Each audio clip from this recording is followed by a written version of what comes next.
फूल होता है चंदन, होता है चंदन। हमारे जयोत्री एकेडमी में आप सभी अतिथियों का अभिनंदन।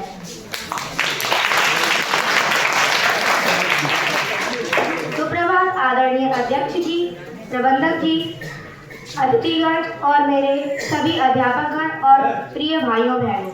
मैं समृद्धि तिवारी कक्षा 7 बाकी छात्रा हूँ और आज मैं आप सभी के सामने एक घनाक्षरी सुनाने जा रही हूँ जो कि आतंकवाद के ऊपर है कि कैसे जब आतंकवादी हमारे देश में घुसकर निर्दोष लोगों की हत्या कर देते हैं तब एक सैनिक अपना हौसला न खोकर उन आतंकवादियों को मुंह की खिलाता है। तो मेरी घनाक्षरी कुछ इस प्रकार है।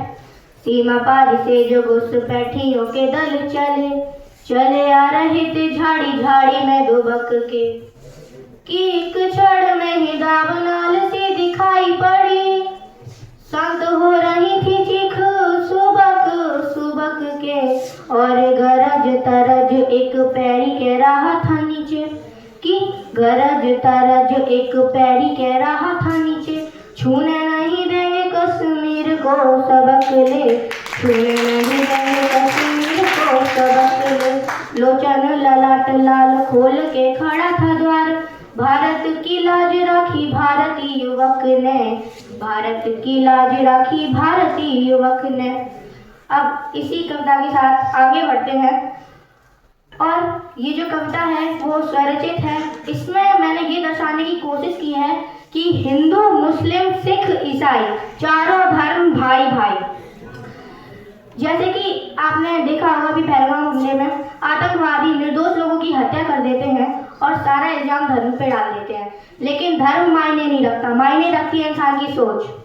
तो उस सोच को मैंने बदलने के लिए ये कविता लिखी है कि क्या हिंदू क्या मुसलमान, क्या हिंदू क्या मुसलमान दोनों का एक ही भगवान, क्या उचला क्या निचला दोनों रहते तो अचला पर ही हैं, दिवाली में अली और रमजान में आता राम का नाम, क्या हिंदू क्या मुसलमान दोनों का एक ही भगवान।